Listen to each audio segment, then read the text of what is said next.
নমস্কার। পাঠ করে শোনাচ্ছি সৌমিদের লেখা মায়াশক্তি। একে একে সব কিছু যখন গ্রাস করে নিচ্ছে অন্ধকার তাণ্ডবের দুন্দুভি, নদী যেমন উচ্ছৃঙ্খল হলে গ্রাস করে নেয় পুরো একটা সভ্যতা। বিদ্রোহ তখন রণসাজে সজ্জিত হচ্ছে, কিন্তু তার নেতৃত্ব দেবে কে? যার হাতে থাকবে বিজয় পতাকা, এগিয়ে যাবে নির্ভীক অঙ্গীকারে, কণ্ঠে থাকবে অগ্নিমন্ত্র। নারী তখন আত্মস্বরূপে মায়াবিনী, সদ্য ফোটা ফুলের মতো তার রূপ।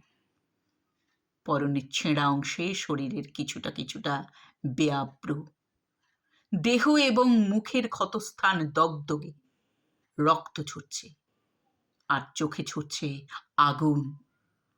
উচ্চস্বরে বলে উঠল, মৃত তোমরা!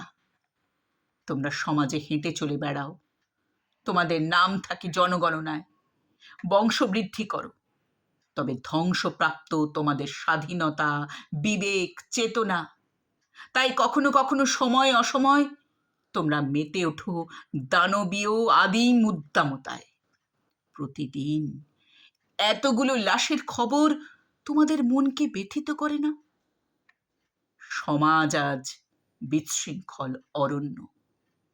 সভ্যতার উষালগ্ন থেকে প্রকৃতিতে সুশৃঙ্খল রূপ দিয়েছে নারী।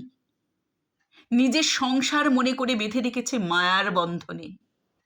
যখনই কোনো প্রাণী ঘাতকের হাতে আহত হয়েছে, নারীকেই মা বলে স্মরণ করেছে। নদীর জল বিষিয়েছে, বাতাস বিষিয়েছে, সমাজ বিষিয়েছে, নারী কেঁদেছে নিজের সংসার ভাঙার যন্ত্রণায়। নারীর দু চোখ থেকে গড়িয়ে পড়েছে জলধারা, ফলে নদীগুলো ক্রমশ আরো উচ্ছৃঙ্খল হয়েছে।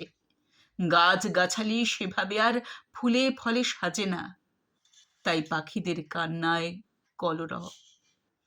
পৃথিবী এখন বিকৃত কাম নামক এক রোগের শিকার।